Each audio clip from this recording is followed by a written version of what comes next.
নমস্কাৰ সকলো ভিউৱাৰ্ছকে মই মনিকা মোৰ ইউটিউব চেনেলটোলৈ আকৌ এবাৰ স্বাগতম জনাইছোঁ আৰু আজি মই কেনেকৈ মাছ জুই দিব পাৰি তাৰে অলপ ভিডিঅ' আপোনালোকৰ ওচৰত দাঙি ধৰিছোঁ। আশা কৰোঁ ভিডিঅ'টি চাই ভাল পাব। তেন্তে ব'লক পলম নকৰি আজিৰ আমাৰ এই ভিডিঅ'টো আৰম্ভ কৰোঁ। আৰু মাছ জুই দিবৰ বাবে আমাক লাগিব কলপাতখন ভালদৰে সেক দি লৈছোঁ আৰু ৰ'দ থাকিলে ৰ'দত দি ল'ব পাৰে আৰু এইকেইদিন যিহেতু ৰ'দ নাই বৰষুণ দিছে আমি জুইত সেকি লৈছোঁ। আৰু এইখিনি গৰৈ মাছ আৰু তাত টেঙাৰ পাত দুটামান দিছোঁ, জ্বলা দুটা দিছোঁ আৰু অলপ হালধি সানি লৈছোঁ। আৰু এতিয়া মাছখিনি পাতখনত দি ভালদৰে পাতখন মেৰাই দিব। আৰু মাছখিনি আমাৰ যোৱাকালিৰে আছিলে, পিতাই জোৰা চাব গৈছিল আৰু এইখিনি মাছ পাইছিলে আৰু আমি এইখিনি মাছ নবচাকৈ থৈ দিছিলোঁ আৰু ৰাতিপুৱা মায়ে বাচি কিনে এতিয়া মায়ে জুই দিব আৰু আপোনালোকক মই ভিডিঅ'টিত দেখুৱাইছোঁ। ভিডিঅ'টি চাব শেষলৈকে। আৰু এতিয়া পাতখন ভালদৰে গাঁঠি দুটা দি ল'ব পাতখনত।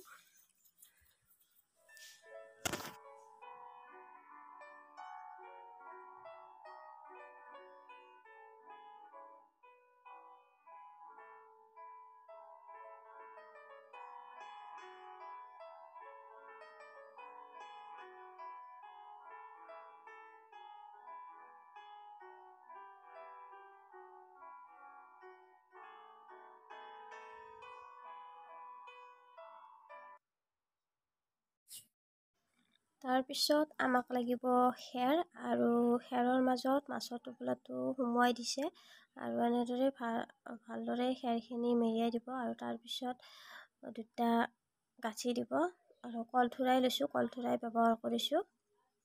কলথুৰাই দি এনেকৈ মেৰিয়াই গাঁঠি দিছোঁ। কলথুৰাডাল কেতিয়াবা ছিঙি যায় তেতিয়া আকৌ বেলেগ এডাল কলথুৰা ব্যৱহাৰ কৰিব।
মাছ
থক লগা আছে পকা জ্বলাই দিছে নহয়